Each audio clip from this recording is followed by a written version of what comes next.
Okay, so are here today with our mayor, Mayor Michael Evans, and we're going to do a chamber chat. Right. And so we do have an audience. So the first 30 minutes, we're going to talk and basically going to kind of explore the man. Who is the man? Oh my. So we're going to start off, if you'll kind of like, where were you born and Sure. raised? Just a little bit of that background, and Okay. then we're going to proceed from there. All right. Okay. And thank you for allowing me to come to be here. So let's talk a little bit about my family of origin. I originally was born in Houston, Texas. And I'm the oldest of 6 children. And of course, all of my siblings are bigger than I am, but they know that I'm the oldest. Yes. So we never had that issue. And went to high school there. Met my wife in high school. So we're both Houstonians.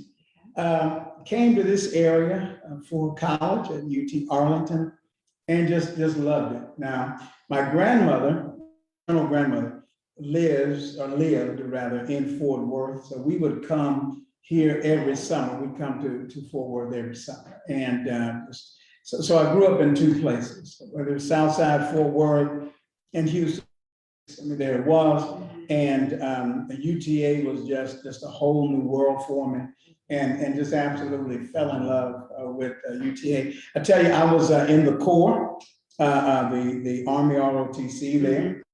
Go there. Yeah. You're going fast. Okay. I'm slowing you down. All right. I want to go back. Okay. And I want you to tell me the lesson, the moral, the memory that stands out most from your childhood. Sure. Well, I had a childhood. It was a good childhood, if you ask me. But I think on some people's standards, it might be, somewhat questionable. My mom and dad married young. My dad was in Vietnam, and I tell people this all the time. Dad was in Vietnam, and bless his heart, he brought Vietnam back home with him.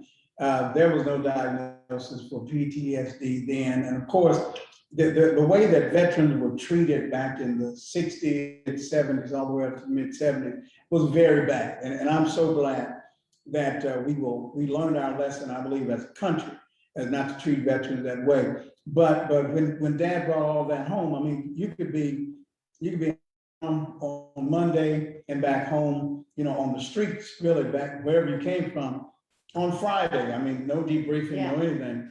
Well, anyway, that became problematic in the home family. My mom and dad broke 80 years old. I was the oldest. So as the oldest, I had responsibilities. I had to make sure that, my little sister, that she got on the bus and get her off. And my job was to get to school. This was in the Cashmere Garden area, the inner city, urban area, the north side of Houston, Texas. Had some opportunities to do some bad things if I wanted to, but my mom and my grandma, we moved in with, I mean, they were depending upon me to do the right thing because they were all working. And that was a choice I made. I knew that I could not pay my mom back financially for double overtime and all of that, but I could make good grades. I could, most of the time, I could have good conduct scores, and I didn't all the time, because back then, they believed in SWATs. Yes, so, I would take the SWATs rather than my mom, and I took my 3 and just went on about my business. But, that. So I believe that instilled in me a level of responsibility, a level of leadership that I had to have, because I believe that my siblings were looking at me, and that they would need an example to follow.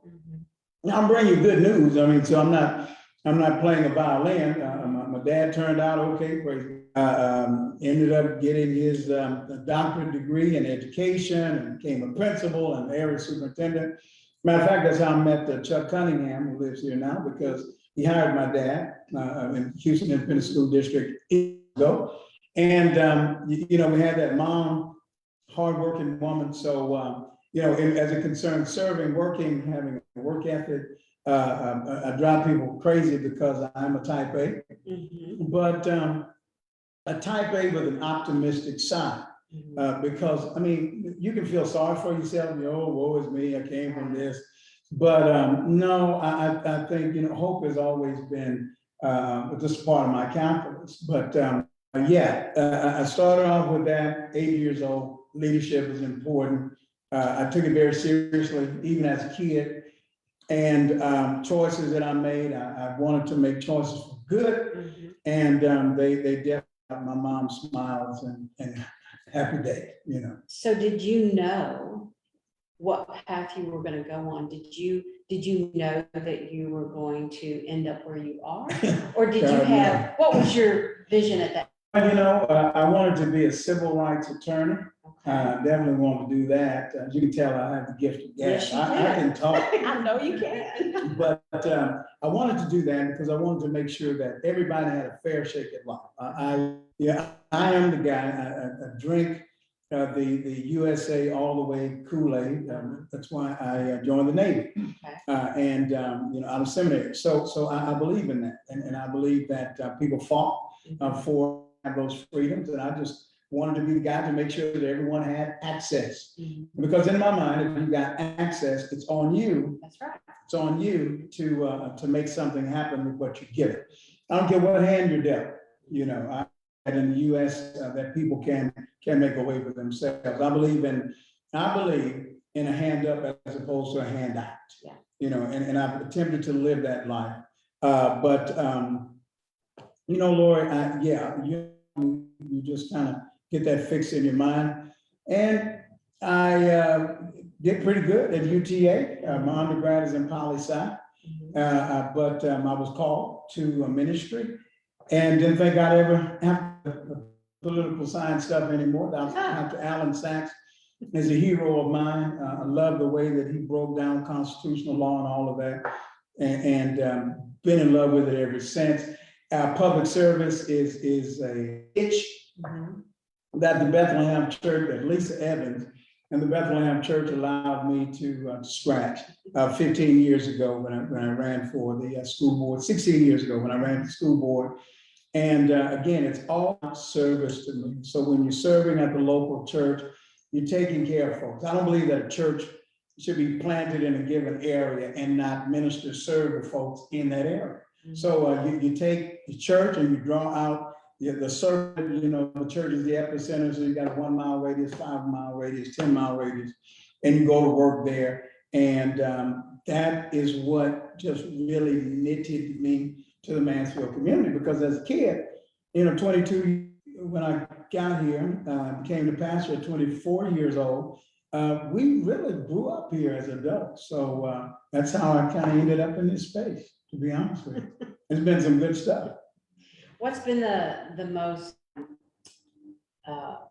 memorable thing that in making that transition to coming here? And okay, pick one. Oh gosh, I don't even know if I can. I mean, I think the most memorable. Well, if you were to combine it, what was the overall?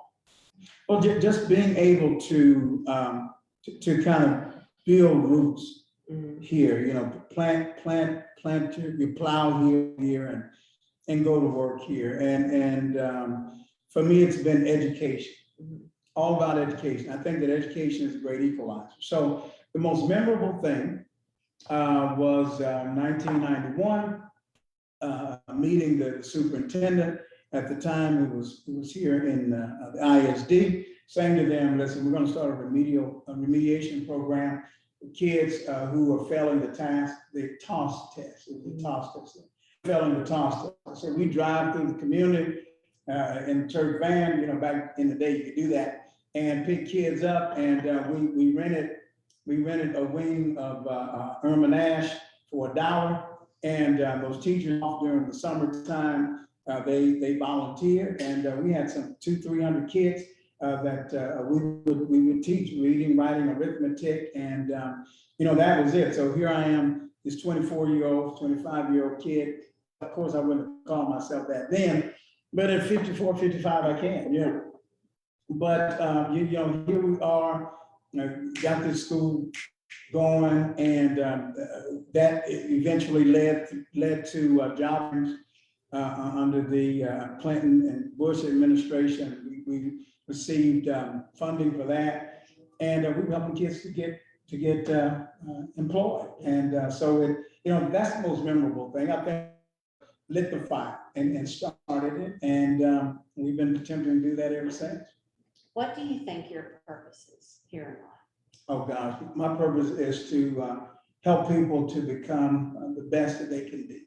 What is in you. I think that's leadership. Leadership is not having all the answers. Leadership is motivating talented people to do extraordinary work, to do extraordinary things. And in order to do that, you have to be open to hearing ideas that are things that you may not have thought of, encouraging dialogue. It's what I've done when I served with the school board as well as Tarrant County College and with the city council. We've got talented people around the table. All of them have different loves, likes in regard to the community, and drawing that out and saying to them, okay, so let's put together this plan and let's go get it done. To me, that's my purpose is to do that, to motivate and to move people toward their telos, Greek term, which means your ultimate goal for life. And I think that things turn out all right. I mean, it has for us, at the church. We built just across the street from the church, almost $20 million development. That is Pioneer Place. And not the smart guy around the table, but when you get a vision, you cast that vision and you watch people take off and get it done. Same with the city. I think you do the very same thing, and you watch things happen.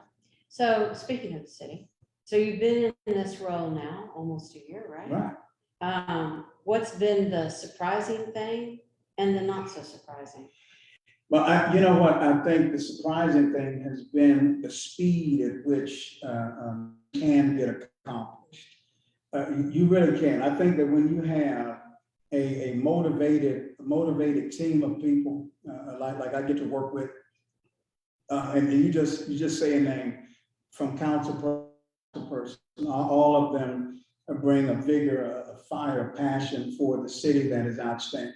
So you take that, and then that is communicated to the staff, and then the staff then is given a mandate to go and make.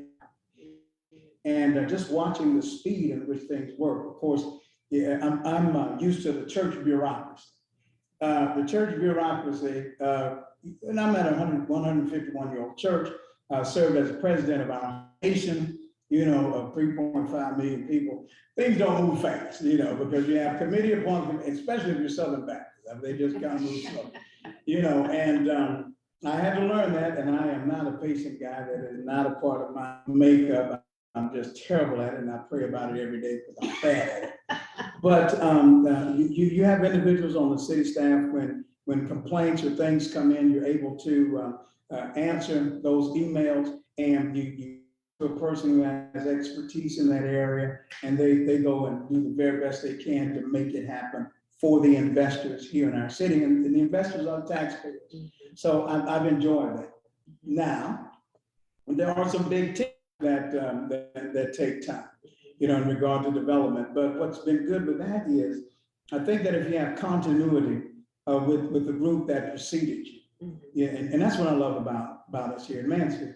We're just simple to take the baton and pass it from administration to administration, and without there being any malice.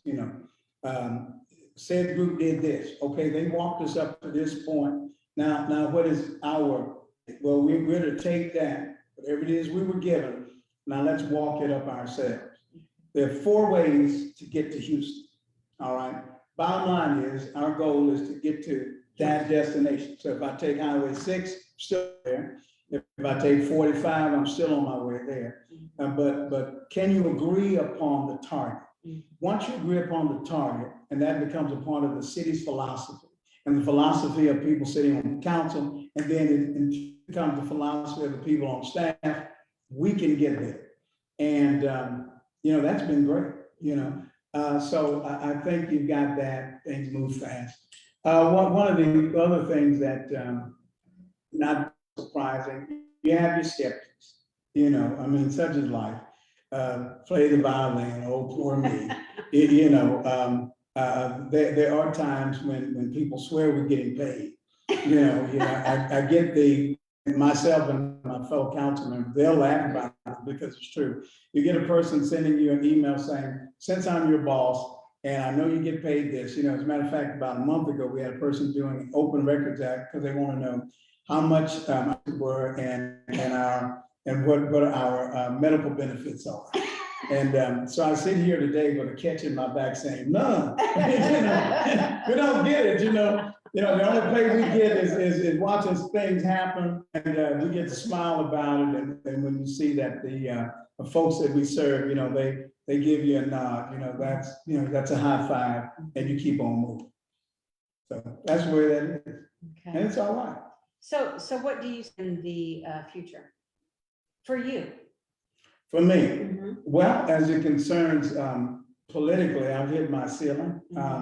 I like being in a nonpartisan role. Mhm. I think that, and I've been asked 100 times. Yeah, this is it for me. Mhm. I think though, however, denominationally, I can see myself continuing to serve in that role, a leadership role with our denomination, with the convention, things of that nature. I see our church, of course, we're getting ready to build, willing, $17.5 million facility there. As we grow, the city has grown, we've grown. And we've grown really because the city has grown, to be honest with you. But I see us further developing that out. But it's been a pleasure serving. And to me, it's just been that one extra thing. I really believe that I have did this city something. Because they've helped to develop me, they've helped to really broaden my understanding of people and different philosophies about living, about life, about community, about neighborhoods, about all of that. And I wasn't raised to be a taker. Right. You understand? No, I think that I love sports. One of the things that I love about it, when I played myself, I was on the bench a lot, but I cheered people along. But you should leave everything out on the field. When my day is done, I like for people from all walks to be able to say, Michael tried. You understand? He was fair, but he tried to leave everything out there. So my prayer has been, God, squeeze it all out of me. I don't I want to leave here woulda, coulda, shoulda. I ran for mayor because I believed and I still believe in my heart that I have something positive to give. And if that is nothing else but motivating of passionate people, the Tamara Bounds and Julie and Casey, I mean, just folks like that. I mean, awesome folks. You got Chief Lehman, you got Larry, and of course, you see all of the giftedness in them. And boy, you say, and especially as a pastor, you kind of wring your hand and you say, well, this is a good deal here. You've done, I think, a good life's work. And then to teach when it's all over. One of the things I love doing, I love accepting those invitations to speak to high school students or in the elementary school. So do you see that as your next thing, is to?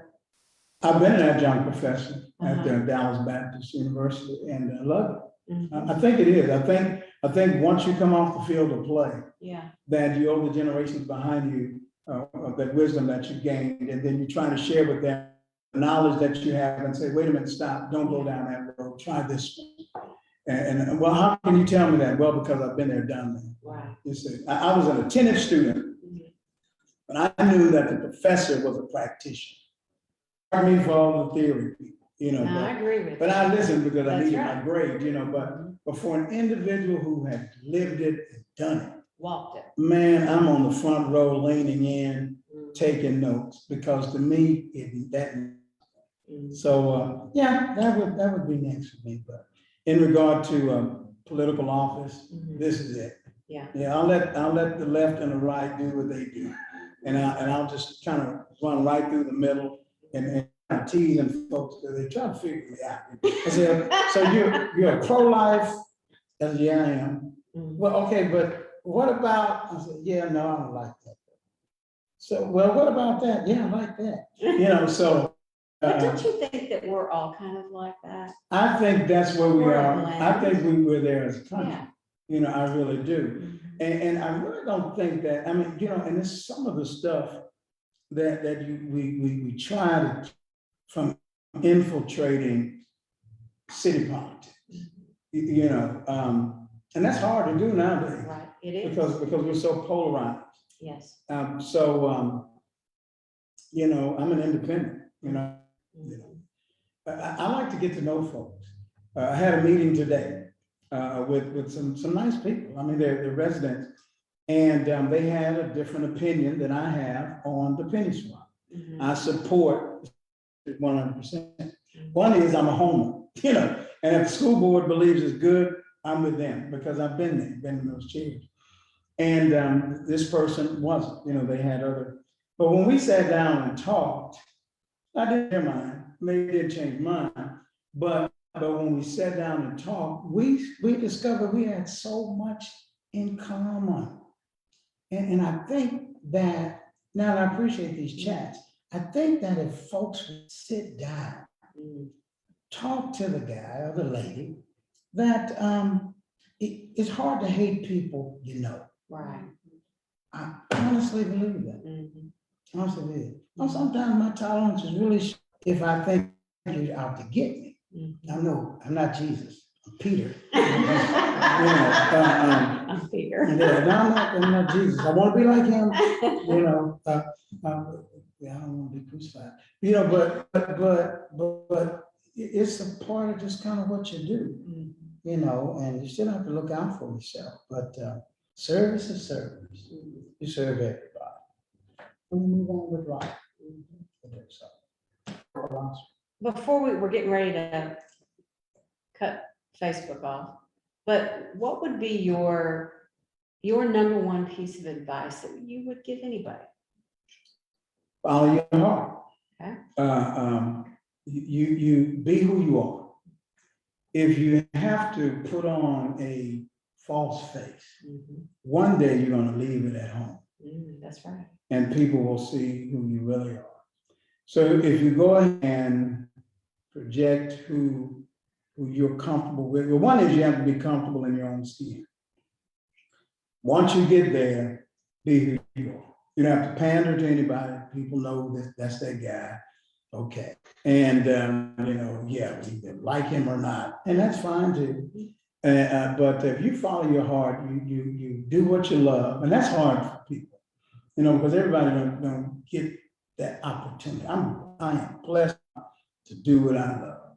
So, hey, if you follow that, true to yourself, you can look at yourself in the mirror, you know where all of your blemishes are, you know where all of your scars are, put a little makeup on it, and move on with your life. You'll live a fulfilled life. I just believe that. Wise words. All right, we're going to cut off Facebook and we're going to let everybody Bye, Facebook. ask questions that's in the audience. So.